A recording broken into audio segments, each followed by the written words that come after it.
Good morning, sunshine. It is Monday, October 28th, and you know what's happening this week? Halloween. It's a great conversation starter to talk about the world of Halloween, especially as it relates to the world of sports. If you've caught our podcast that came out a week or so ago about Halloween sports venues, we're talking about scary, spooky venues in the world of sports and spooky sports stories. And they're great, and they're great conversation starters for this week because you know what? We're ramping up to the election on a week from Tuesday. And we're probably not going to want to talk about that, right? So let's talk about Halloween and get really excited about that. And I'm a total wuss when it comes to scary things. So I did this for you all. I hope you know that. Okay. And of course, on Wednesday, we're rolling out a podcast called Athletes in Politics. And it's all about athletes who have run for or maintain public office. Make sure you check that one out as another edition of not talking about the election. Okay, let's move on to what happened this weekend in sports. We have a couple quick points. Today, big news is the sports equinox. It's when all four of the men's professional sports leagues play at the same time. We have baseball, World Series. We have NFL, Monday Night Football. We have hockey, NHL, and NBA. Great day for sports. And also, speaking of the NBA, Dwyane Wade got a new statue in front of the Miami Heat arena. Longtime player there, has made a lot of impact in the Miami area. Well, the statue was unveiled, and Dwyane Wade's reaction was, "Who is that guy?" And the internet was thinking the same thing. They made correlations to Cristiano Ronaldo's terrible statue in Portugal. And this one, yeah, I have to admit, does not look so much like Dwyane Wade. But last but not least, he'll be immortalized in front of the Heat arena. Moving on to the WNBA. Despite having a great second half and making the playoffs this year, the Indiana Fever, they fired their head coach.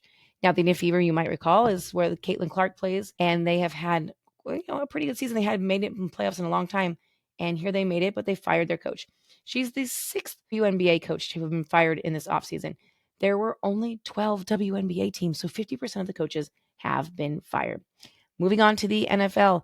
Yesterday was National Tight Ends Day, and there were the most touchdowns by tight ends on yesterday's National Tight End Day, including Travis Kelce, who scored his first touchdown of the season. Moving on to college football. Indiana has been the surprise of the college football season. They continue to be undefeated after a dominant win over Washington this weekend. Now, they have a first-year head coach, and who at his opening press conference, he made a bold statement when someone asked him, "What are you going to tell recruits to come to your school?" And he said, "Tell them to Google me. I win." And guess what? He's winning games, and he's living up to his word.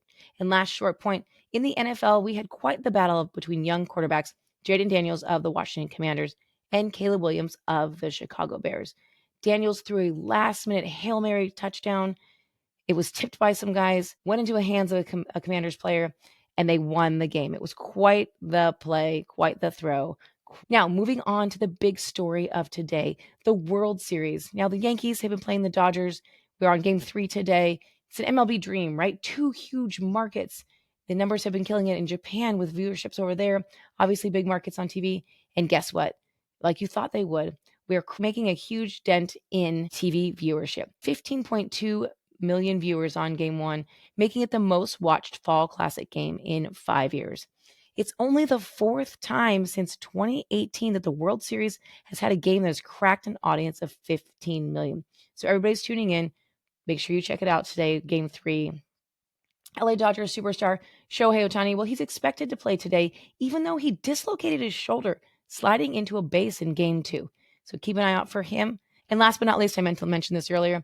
If you have a chance, check out our TikTok, YouTube, Instagram, and our smile-worthy sports post yesterday where we highlight something happy in the world. Is LeBron James playing a prank on his son, Bronny, and it is absolutely fantastic. So make sure you check that one out. We'll see you here on Wednesday for that Athletes in Politics podcast. In the meantime, check us out at lastnightsgame.com.